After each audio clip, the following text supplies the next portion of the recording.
प्रेम से बोलिए श्री हरि विष्णु भगवान की जय हो। श्री उमापति महेश की जय हो। प्रिय भक्तों, आप सभी को हरितालिका तीज की बहुत बहुत शुभकामनाएं, बहुत बहुत बधाइयां हो। माँ गौरी हम सभी महिलाओं के अखंड सौभाग्य को सुरक्षित रखे, उसी के लिए मैं आपको आज हरितालिका तीज की संपूर्ण सामग्री के बारे में बताऊंगी। हरितालिका तीज का जो व्रत है वो भाद्रपद माह के शुक्ल पक्ष की तृतीया तिथि यानी कि तीज के दिन मनाया जाता है।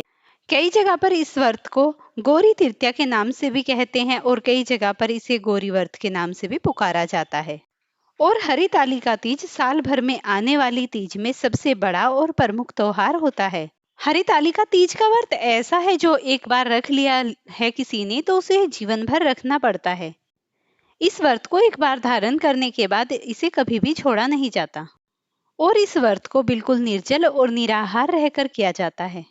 इस व्रत को व्रत वाले दिन से प्रारंभ करके ब्रह्म मुहूर्त से अगले दिन सुबह स्नान ध्यान करने तक कुछ भी खाना पीना नहीं होता है। हरितालिका तीज का जो व्रत है उसे कुंवारी कन्याएं भी रख सकती हैं और सुहागिन महिलाएं भी इस व्रत को रख सकती हैं। कुंवारी लड़कियां इस व्रत को अच्छे घर वर के लिए रख सकती हैं और जो सौभाग्यवती हैं वो अपने पति की दीर्घ आयु के लिए इस व्रत को रखती हैं। सुहागिन महिलाएं अपने पति के अच्छे स्वास्थ्य, उनके जीवन की बढ़ोतरी और पति की दीर्घ आयु के लिए इस व्रत को पूरी श्रेष्ठता से करती हैं। जो मैं आपको पूजा विधि बताऊंगी उसे हरतालिका तीज के दिन शाम के समय प्रदोष काल में करना होता है। ये जो समय होता है ये सूर्यास्त से 45 मिनट पहले और 45 मिनट बाद का समय होता है। हरितालिका तीज के दिन सुबह ब्रह्म मुहूर्त में स्नान करने के बाद भगवान शंकर को पूजा की जाती है, सूर्यदेव को जल दिया जाता है और इस दिन हाथ में जल, अक्षत्र, दूर्वा इन चीजों को लेकर भगवान शंकर के समक्ष प्रस्तुत होकर अपने व्रत का संकल्प लेना चाहिए। उसके बाद जल को भगवान शिवलिंग पर समर्पित कर दे और फिर धूप दीप अक्षत्र सभी चीजों को भगवान के सामने जलाकर शुद्ध देसी घी का दिया भगवान की पूजा आरती करे और फिर लास्ट में भगवान को कपूर जलाकर उनकी आरती का पठन करें। और अब आप सुनिए आपको करना क्या होता है। हरतालिका तीज के दिन आपको शाम के समय में एक चौकी लेनी होती है। उस चौकी को पूर्व दिशा की ओर रख के उसके ऊपर कोई लाल या पीले रंग का कपड़ा बिछा देना होता है।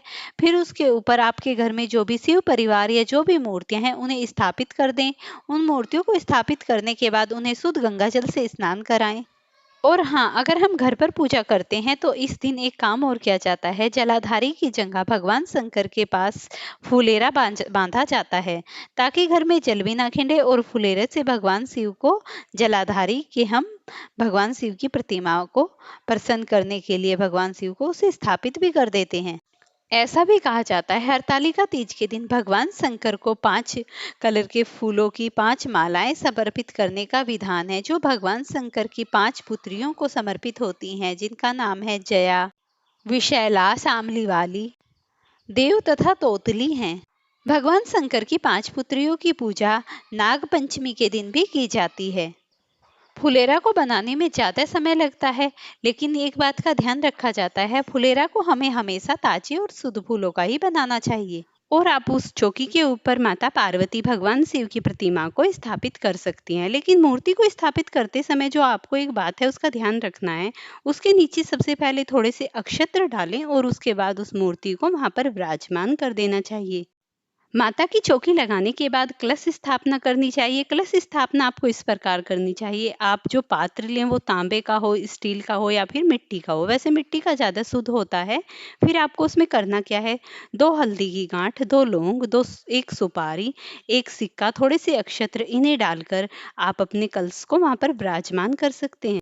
और हाँ, उसके आप ऊपर आपको एक चीज और रखनी है, 5 या फिर 7 या फिर 9 आम के पत्तों का एक आम के पत्ते आते हैं उनकी एक टहनी को उसके अंदर पात्र के डाल देना चाहिए। उसके बाद मिट्टी की एक प्लेट होती है उस पर एक स्वास्तिक बनाइए, फिर उसको उसके ऊपर ढक दीजिए। इस तरीके से आप अपने कलश की स्थापना कीजिए और फिर आप अपने पूजा घर के मंदिर को अपनी सामर्थ्य के अनुसार सजा सकते हैं। जितना भी आपसे बन पाता है, आपकी सामर्थ्य क्षमता हो उतना आप अपने घर के मंदिर को सजाइए। उसके बाद आपको करना क्या है, शुद्ध देसी घी का एक दीपक जलाइए। उसे जलाने के बाद भगवान गणेश को, हे विघ्नहर्ता गणपति बाबा, हे भोलेनाथ, हे माता पार्वती, आज मैं आपको हरितालिका तीज के लिए, अपने सुहाग की अमर रक्षा के लिए आपके सामने प्रार्थना करती हूँ। हे 33 करोड़ देवी देवताओं, मेरी पूजा को स्वीकार करो। अगर कोई त्रुटि रह गई हो तो मुझे क्षमा करो। और फिर सभी देवी देवताओं का आशीर्वाद प्राप्त करने के बाद आप अलग से एक लोटा लीजिए, उसमें एक फूल पुष्प डालिए, थोड़ा सा गंगा जल डालिए और सभी देवी देवताओं को स्नान की भांति उनके ऊपर छिड़क दीजिए। और लास्ट में भगवान गणपति, भगवान भोलेनाथ की कथा आरती करने के बाद हरितालिका कथा सुनिए और उनकी आरती कीजिए और फिर देवी देवताओं का आशीर्वाद ग्रहण कर अपने व्रत का पारण कीजिए। फ्रेंड्स, वीडियो पसंद आई हो तो लाइक शेयर करें, चैनल पर नए हैं तो चैनल को जरूर सब्सक्राइब करें।